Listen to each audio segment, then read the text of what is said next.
1, 2. Okay, everyone, let's start the what if. What if Yamcha learned the Kaioken? Part 3. Since we last left off, Yamcha, Tien, and Piccolo have all been training non-stop in an effort to keep the peace on Earth and partly to surpass each other. While at Capsule Corp, Poir sat in the living room with Bulma, looking out at the training room Yamcha was in. She was happy Yamcha seemed to have regained his fighting spirit. In the training room, Yamcha had just finished a training session, actually. Phew, okay, that's 100 times gravity out of the way. I can't believe I've gotten this strong.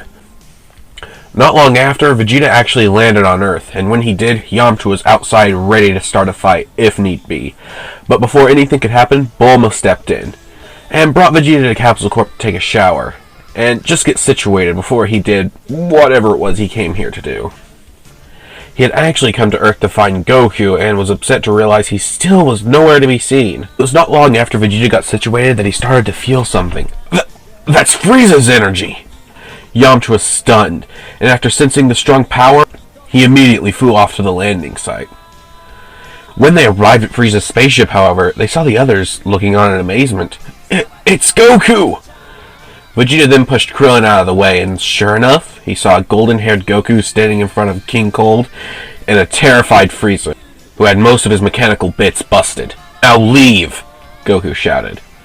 But they were not having it. They both tried to obliterate Goku in one combined attack, but Goku stood barely a scratch on him. Goku was not one for murder where he could avoid it, as most of you know, but Vegeta was. He took advantage of Frieza's weakened state and blasted him apart. This attack was not enough to kill Frieza outright, but Vegeta's next attack would do the trick as he crushed Frieza's head. Goku turned around and shouted out, Vegeta! King Cold, in an act of vengeance, tried to blast him away. But Goku acted fast and jumped in front of it, knocking it back right at King Cold and his ship, wiping them both out. Goku powered down and turned to everyone.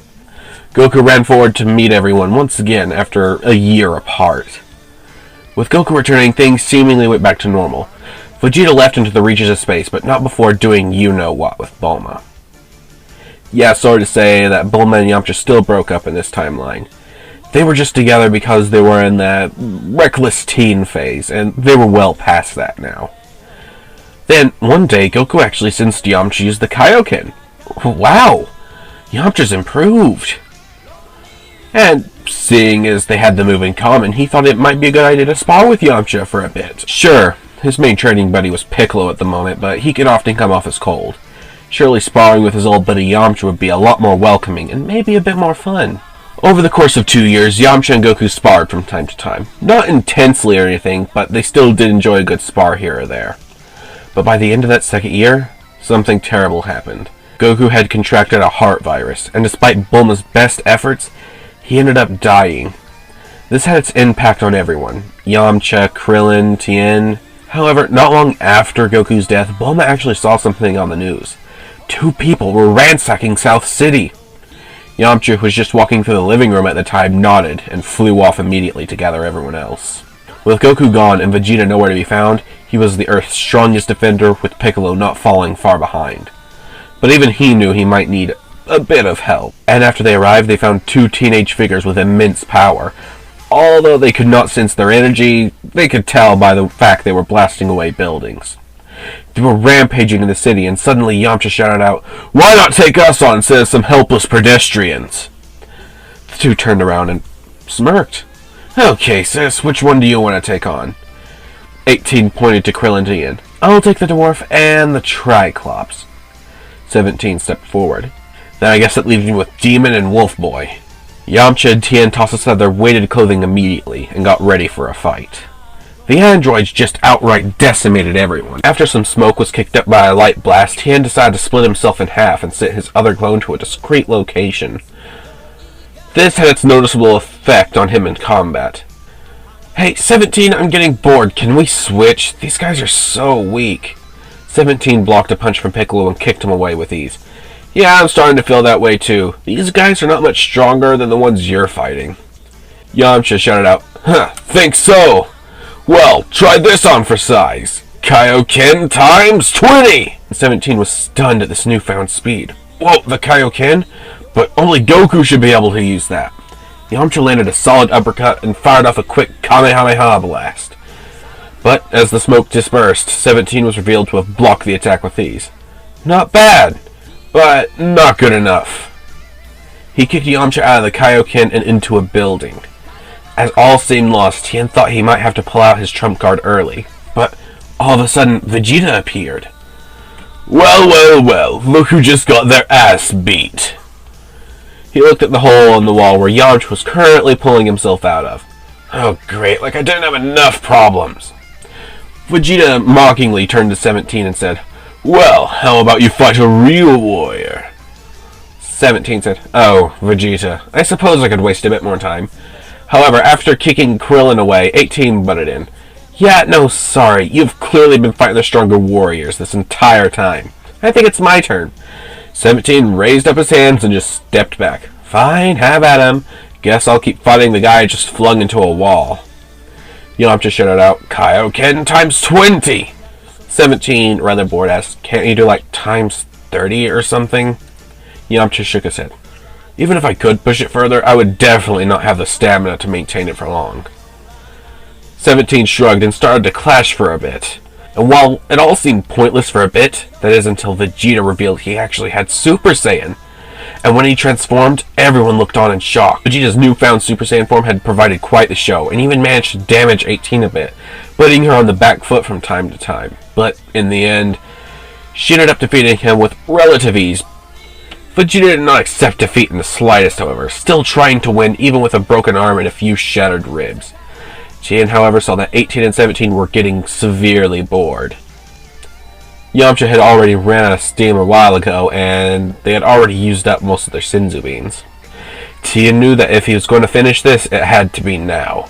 As 18 was about to kill Vegeta and 17 about to kill Yamcha, Tien shouted out, Wait! I've got something to show you both! They turned. Oh yeah? And what might that be? Tien flew into the sky and a clone of his appeared, merging with him. Then Tien raised only one hand as a large ball of blue energy appeared from the clouds. Apparently his clone had been gathering energy for the spirit bomb this entire time. This! Everyone, lend me all the energy you have left, now! Everyone did as he said. Everyone, that is, aside from Vegeta. Tien flung down the spirit bomb and it clashed with 18, who was having severe trouble, and was immediately put on the back foot. Hey, 17! Need some help here! 17 was stunned. Wait, seriously? He flew over and started to push it back with her. This put Tien on the back foot, as their combined power was too much even for a spirit bomb of this size. Everyone in the city! Please, lend me your power! Raise your arms! Now! Everyone in earshot did as he asked and raised their arms. This helped, but 17 and 18 were still holding strong and even pushing back a bit. Damn it! Who didn't lend me their power? He looked down to see Vegeta still in Super Saiyan. Vegeta, come on already! I can beat them if you just lend me some more of your energy! But Vegeta was not budging. He shouted out, Come on, Vegeta! Just lend him your energy already! You're the strongest here, so come on! We can't beat them without you! Vegeta stayed silent. This Vegeta, at this point, would rather die than help anyone here. Yamcha swallowed the last Senzu bean and flew up to Tien to push the spirit bomb with him. Kaioken times 20! 17 and 18 were being pushed back, but it was only temporary. Tien and Yamcha would run out of energy fast at this rate, but 18 and 17 could not get tired at all. Come on, 18! Stop holding back! 18 shouted back to 17. You think I'm that stupid? I'm giving it my all here!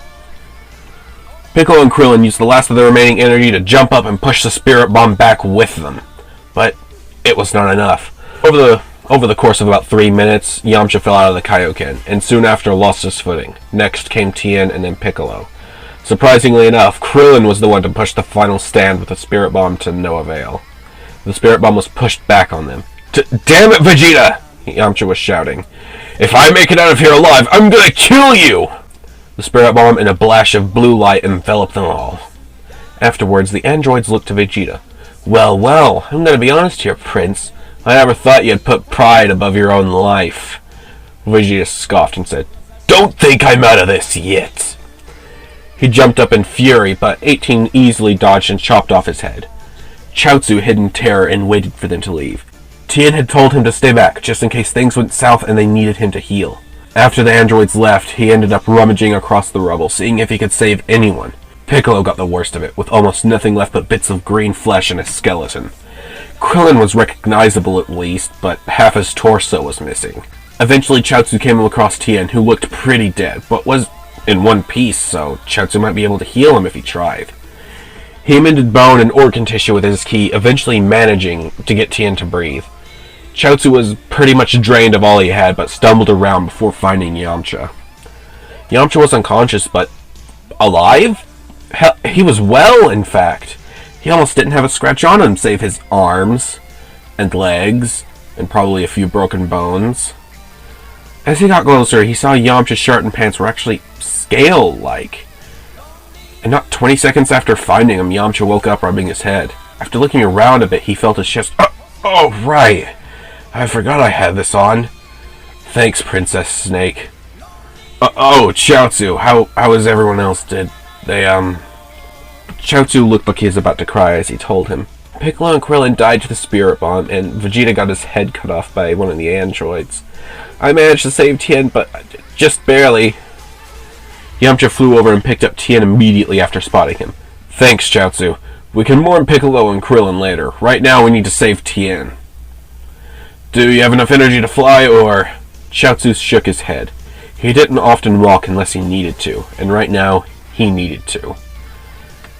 As Yamcha picked him up, Chaozu said, You seem full of energy. Yamcha nodded. Yeah, these scales are not only supposed to protect me from ki attacks, but they're also supposed to add to my own reserves.